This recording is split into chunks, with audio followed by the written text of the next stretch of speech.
He said to them, "Come and see."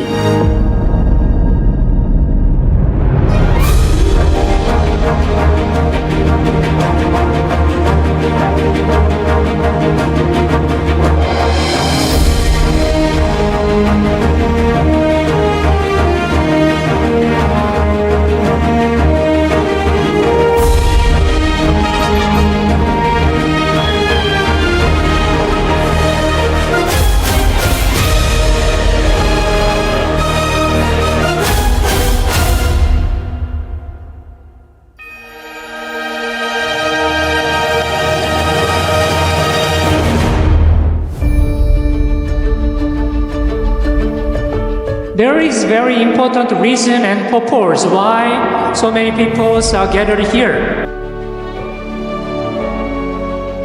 Through this summer retreat, we are going to study this Bible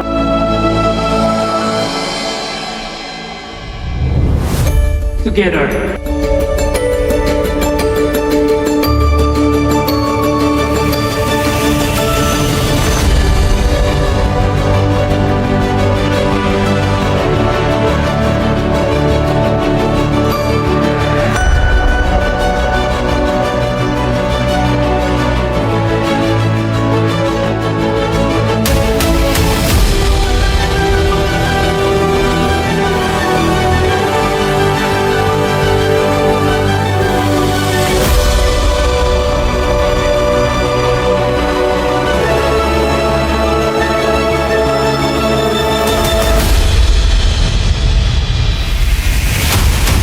Ngayong summer retreat po, magkakasama kami ng mga co-fathers ko para po suklian yung dakilang pag-ibig ng Panginoon. Habang nakikita namin napakaraming newcomers na nanonood, siyempre masaya kami katulad ng Diyos kasi yung kaluwalhatian para sa Diyos na ibibigay. Marami pong naliligtas ngayon. Yun, nagluluto kami para sa mga pagkain ng mga kapatid at mga lost souls. Siyempre po, para sa mga ligaw na kaluluwa, para makamit din nila yung nakamit ko na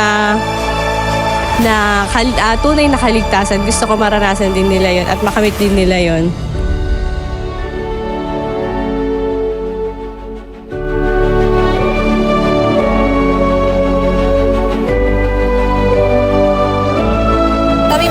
Volunteer interpreter and transcriber po para sa mga invitee po na hindi makarinig para po malaman nila din yung salvation.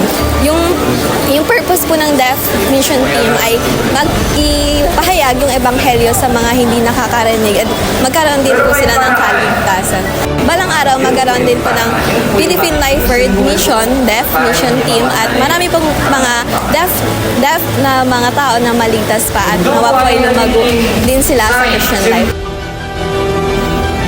We take care of the members at newcomers para po in terms of their health para mag-provide po ng safety para sa kanila.